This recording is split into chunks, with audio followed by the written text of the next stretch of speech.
નમસ્કાર ખેડૂત મિત્રો, ખેડૂત પરિવાર યુટ્યુબ ચેનલ વતી હું કિશનસિંહ, ખેતીવાડી નિષ્ણાંત આજની કૃષિ માહિતીમાં તમામ ખેડૂતોનું હાર્દિક સ્વાગત કરું છું.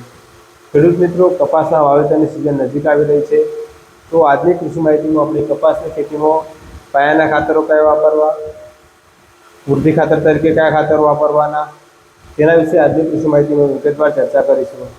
તો સૌથી પહેલા પ્રશ્ન થાય કે કપાસની ખેતીમાં કયું બિયારણ પસંદ કરવું, તો તેના વિશે આપણી યુટ્યુબ ચેનલ પર ઓલરેડી કપાસના ટોપ 10 બિયારણો વિશેનો વિડીયો બનાવેલો છે, તો તમે એકવાર એ વિડીયો જોઈ લેવો, જેથી તમને ખ્યાલ આવે કે આ વર્ષે કપાસનું કયું બિયારણ વાવવાથી સારું ઉત્પાદન મળશે.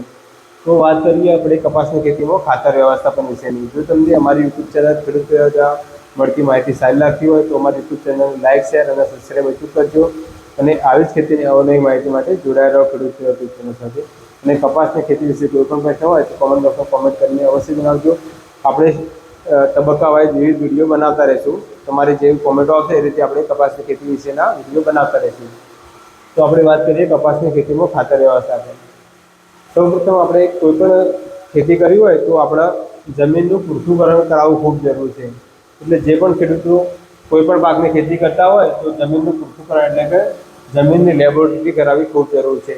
તમે તમારા નજીકના ખેતીવાડી વિભાગ સાથે જઈને તમે 100 રૂપિયાના નજીવા ખર્ચે જમીનનું પૃથ્થકરણ કરાવીને ખેતી કરી શકો છો, જેથી આપણને ખ્યાલ આવે કે આપણી જમીનમાં કયા તત્વની ઉણપ છે અને કયું તત્વ આપણી જમીનમાં સારા એવા પ્રમાણમાં છે, તો એ પ્રમાણે આપણે ખાતરનો ઉપયોગ કરી શકીએ. ત્યારબાદ કપાસની ખેતી વિશે વાત કરીએ તો સૌપ્રથમ વાત કરીએ તો સેન્દ્રિય ખાતરો. અત્યારે મોટાભાગના ખેડૂતો કપાસની ખેતી ખાલી રાસાયણિક ખાતરો ઉપર કરી રહ્યા છે. આના કારણે દિવસે ને દિવસે ઉત્પાદન ઘટી રહ્યા છે અને જમીનની ફળદ્રુપતા પણ ઘટી રહી છે. તો આપણે સેન્દ્રિય ખાતરનો પણ એટલો જ ઉપયોગ કરવો જોઈએ જેથી આપણું જમીનનું બંધારણ જળવાઈ રહે. સૌપ્રથમ સેન્દ્રિય ખાતર વિશે વાત કરીએ તો 1 એકરમાં કપાસની ખેતી કરવી હોય તો 3 થી 4 ટોલી સારું પોવાયેલું છાણિયું ખાતર વાવેતર કર્યા પહેલાં જમીનમાં આપી દેવું. એટલે કે આપણે કપાસના જે ચાસ કાઢીએ, ચાસમાં તમે આ રીતે સારું પોવાયેલું છાણિયું ખાતર આપી દેશો તો કપાસની ખેતીમાં મોટાભાગે બીજો કોઈ પ્રશ્ન આવશે નહીં.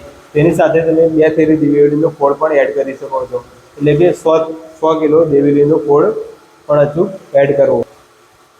ત્યારબાદ જૈવિક ખાતર વિશે વાત કરીએ તો ખેડૂત મિત્રો, અત્યારે પ્રવાહી સ્વરૂપમાં જૈવિક ખાતરમાં એઝેટોબેક્ટર, પીએસપી બેક્ટેરિયા, પછી પોટાશ બેક્ટેરિયા, આ બધા બેક્ટેરિયા માર્કેટમાં મળે છે. આ બેક્ટેરિયા આપણે 1 એકરમાં 1 લિટર પ્રમાણે પીએસ સાથે આપવાની ભલામણ છે. ત્યારબાદ જો તમારે અલગ અલગ બેક્ટેરિયા ના આપવા હોય તો તમે અત્યારે માર્કેટમાં એનપીકેના બેક્ટેરિયા મળી રહ્યા છે. એક સાથે નાઇટ્રોજન, ફોસ્ફરસ અને પોટાશ ત્રણેયના બેક્ટેરિયા આ તમે 1 એકરમાં 1 લિટર પ્રમાણે પીએસ સાથે આપી શકો છો. ત્યારબાદ ખેડૂત મિત્રો, જીવામૃત અને ઘન જીવામૃતનો પણ કપાસની ખેતીમાં ઉપયોગ કરી શકે છે. જીવામૃત એકરમાં વાત કરીએ તો 1 એકરમાં આપણે 200 લિટર પ્રમાણે 2 થી 3 તબક્કામાં પીએસ સાથે આપી શકીએ છીએ. એ રીતે આપણે ઘન જીવામૃત પણ આપણે પાયામાં બનાવીને આપી શકીએ છીએ. ત્યારબાદ કપાસની ખેતીમાં સૌથી અગત્યનું ટોપિક વિશે વાત કરીએ તો માઇક્રોરાઇઝા એટલે કે મૂળના વિકાસ પણ ખૂબ જરૂરી છે. મૂળના વિકાસ માટે વાત કરીએ તો એકરમાં 1 થી 2 કિલો પ્રમાણે માઇક્રોરાઇઝા ખેડૂત મિત્રો પાયામાં વાપરી શકે છે. આના કારણે શરૂઆતમાં મૂળનો વિકાસ પણ સારો થશે અને રોગ જીવાતના પ્રશ્નો પણ ઓછા રહેશે. ત્યારબાદ વાત કરીએ રાસાયણિક ખાતરો વિશે. તો રાસાયણિક ખાતરોમાં પાયાના ખાતરો કયા વાપરવા અને પૂરતી ખાતરો કયા વાપરવા તેના વિશે વાત કરીએ તો ખેડૂત મિત્રો, રાસાયણિક ખાતરો વિશે પાયાના ખાતર તરીકે તમે ઝિંક સલ્ફેટ અને મેગ્નેશિયમ સલ્ફેટ આ બંને ખાતરો 1 એકરમાં 10 કિલો પ્રમાણે પાયાના ખાતરો તરીકે વાપરી શકીએ છીએ. આપણે કહેતા હોઈએ છીએ કે કપાસ પાછળથી લાલ થાય છે, તો આ કપાસ જો પાછળથી લાલ ના થવા દેવાનો તો મેગ્નેશિયમ સલ્ફેટ વાપરેલું છે તો કપાસ લાલ થવાના પ્રશ્નો પાછળથી આવશે નહીં. ત્યારબાદ પાયાના ખાતરો આપણે 2 તબક્કામાં વાત કરીશું, ડીએપી અને એસએસપી. જો ખેડૂત મિત્રો ડીએપી પાયામાં વાપરવું હોય તો 1 એકરમાં 50 કિલો ડીએપી ખાતર અને તેની સાથે 40 કિલો યુરિયા અથવા 75 કિલો એમોનિયમ સલ્ફેટ અને 50 કિલો પોટાશ ખાતર એટલે કે મ્યુરેટ ઓફ પોટાશ ખાતર, આ ત્રણ આપણે સિરીઝ બતાવી એ રીતે ખેડૂત મિત્રો પાયાનું ખાતર વાપરી શકે છે.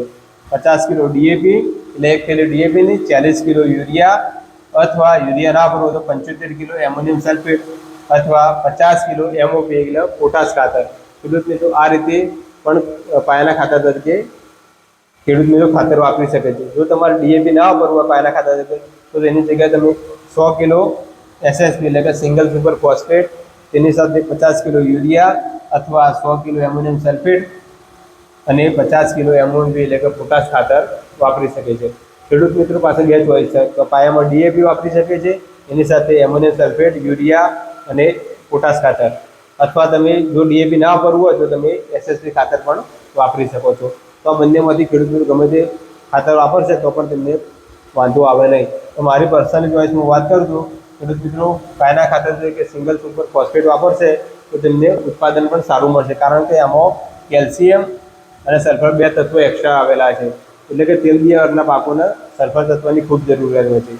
જો ખેડૂત એસએસપી પાયામાં ના વાપરવાના હોય તો તમે 1 એકરમાં 6 કિલો પ્રમાણે તમે પાયામાં સલ્ફર 90% જે માર્કેટમાં મળી રહે છે આ ખાતર પણ તમે પાયામાં અવશ્ય વાપરી શકો છો.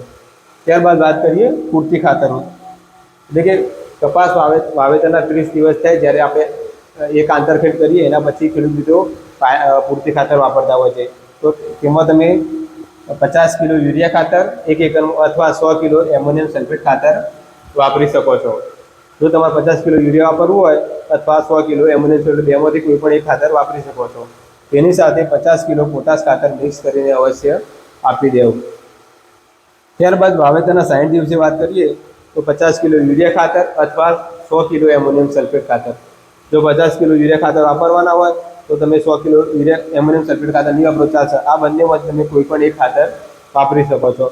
મારી પર્સનલ ચોઈસની વાત કરું તો તમે એમોનિયમ સલ્ફેટ સાથે જાશો તો તમને ઉત્પાદન સારું મળશે, કારણ કે એમોનિયમ સલ્ફેટમાં તમારા સલ્ફર એક્સ્ટ્રા વધારાનું મળી રહે છે અને એમોનિયમ સલ્ફેટ ખાતર એવું છે જે છોડને જરૂરિયાત પ્રમાણે મળતું હોય છે.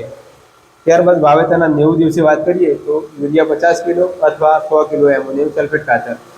તો ખેડૂત મિત્રો આ વાત થઈ કપાસની ખેતીની વાવેતરથી લઈને કાપણી સુધીની તબક્કાવાર વાઇઝ કયા ખાતરો કેટલા પ્રમાણમાં વાપરવા તેના વિશેની વિગતવાર ચર્ચા. જો તમને આ કૃષિ માહિતી સારી લાગી હોય અથવા તમને કપાસની ખેતી વિશે કોઈ પણ પ્રશ્ન હોય તો કોમેન્ટ બોક્સમાં કોમેન્ટ કરીને અવશ્ય જણાવજો. અને આવી જ ખેતીની અવનવી માહિતી માટે જોડાયેલા રહો ખેડૂત યુટ્યુબ ચેનલ સાથે, અને આ માહિતી તમે તમારા નજીકના ખેડૂતોના ગ્રુપ સુધી અવશ્ય પહોંચાડજો. આભાર. જય જવાન, જય કિસાન, જય ગૌ માતા.